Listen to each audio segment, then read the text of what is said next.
avec des observateurs qui pensent à contre-courant. Vous connaissez bien sûr Yves Poirier. Il est allé chercher la nouvelle mairesse, Mme Soraya Martinez-Ferrada, à l'Hôtel de Ville, puis il l'a emmené voir les chantiers de construction. Il y a des chantiers à Montréal? Quelques-uns, oui. Quelques-uns? Ça a dû durer 2 semaines, la tournée? Ouais. Ah non, on a fait 1 heure de tournée. Les deux, on était fatigués, on n'en pouvait plus. Mais j'espère qu'il avait déjà fait une tournée avant, un peu, pour voir la situation. Ah, elle est très au courant. Soraya Martinez-Ferrada habite Montréal, donc elle habite dans l'est de la métropole. Elle prend sa voiture avec son chauffeur, maintenant qu'elle est mairesse, pour venir jusqu'à l'Hôtel de Ville. Ce matin, on s'était donné rendez-vous vers 10 heures à l'Hôtel de Ville, puis on s'est dit, pourquoi pas aller voir les chantiers? Puis Richard, qu'on a conduit à peine 1 minute, puis on est tombé sur la rue Saint-Antoine, près du journal La Presse, dans ce coin-là. Il y a un chantier qui occupe à peu près 2 voies sur 3, là. C'est épouvantable. Mais il y a beaucoup de cônes, c'est ça. Les cônes, il y en a. Tu te demandes à quoi ça sert. On a-tu vraiment besoin tant que ça de cônes? Il y a tellement de cônes inutiles à Montréal, Richard. Devant l'ancien site de Radio-Canada, t'en avais peut-être une dizaine, une quinzaine. Ensuite, on est allé sur le plateau Mont-Royal, dans le secteur de l'avenue Mont-Royal. Près de l'avenue du Parc, t'as la montagne à côté, mais t'as un gros chantier, c'est le chaos. Ils ont mis des clôtures, des comptes, des plaques par terre.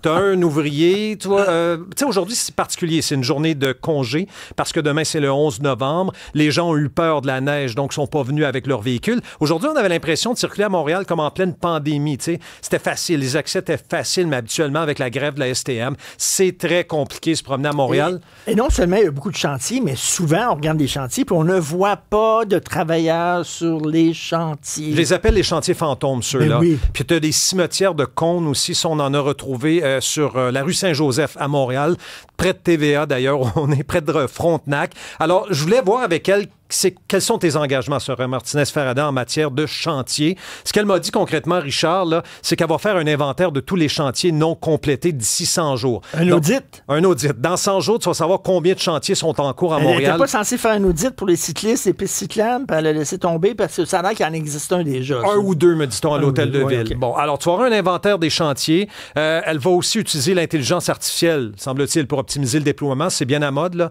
L'intelligence artificielle. Ça règle tout, une intelligence artificielle. Semble-t-il. Des ongles incarnés, des hémorroïdes, ça règle tout. Et là, on va s'attaquer au cône orange. La plateforme numérique Info-Travaux va être bonifiée, nous dit-on. Tu vas savoir quels sont les chantiers à venir plutôt que de te limiter à ceux en cours. Mais moi, je trouve l'élément le plus intéressant de son plan, c'est la date du début, la date de la fin, et tu vas avoir le nom de l'entrepreneur sur le chantier et peut-être même son numéro de téléphone. Alors, je te connais, Richard, toi qui aimes marcher à Montréal, un peu partout, tu vas voir le chantier de Dérange. Tout de suite, tu vas prendre le téléphone. On va les appeler tout de suite. On va les appeler et on va peut-être leur demander à quel moment ils comptent finir leurs travaux. Tu pourras pas démanteler 2 fois la rue. 2 fois, tu sais, on voit souvent, ils creusent, ils ferment, ils creusent, ils ferment, ils creusent, ils ferment. Là, Soraya Martinez-Ferrada dit, tu pourras pas creuser 2 fois et démanteler une rue pendant la même période de 5 ans, à moins d'avoir une bonne raison. Puis on veut utiliser des matériaux durables, adaptés au climat nordique montréalais, pour avoir des rues peut-être plus solides, qui vont pas se perforer, crevasser, parce que ça aussi, j'ai bien ri avec Soraya Martinez tantôt. On était en véhicule, puis on a comme dû interrompre l'entrevue parce qu'on se faisait un peu secouer par les crevasses dans les rues de Montréal. On le sait, on patch plutôt qu'aller en profondeur. C'est ça qui disent les experts. On fait rien que patcher. Mais écoute, je sais pas. Est-ce que je vais être cynique et sceptique ou alors je vais donner la chance aux coureurs? On jugera l'arbre à ses fruits, comme on dit. Veux-tu écouter un extrait du reportage? Ça va être diffusé à 18h. Allons-y. J'attire votre attention, regardez, détour par Saint-Nicolas, une autre pancarte détour, 3 mètres plus loin, t'en as une qui dit de tourner à droite. Ça devient pas un peu mêlant, tout ça? Ben c'est sûr que c'est ce qu'on entend le plus souvent, des fois, des chantiers où tu as des détours puis des signalisations qui ne mènent nulle part. Que c'est une rue importante comme Vigée, on vient péter 2 voies, c'est énorme. Là, tu as la sortie des camions.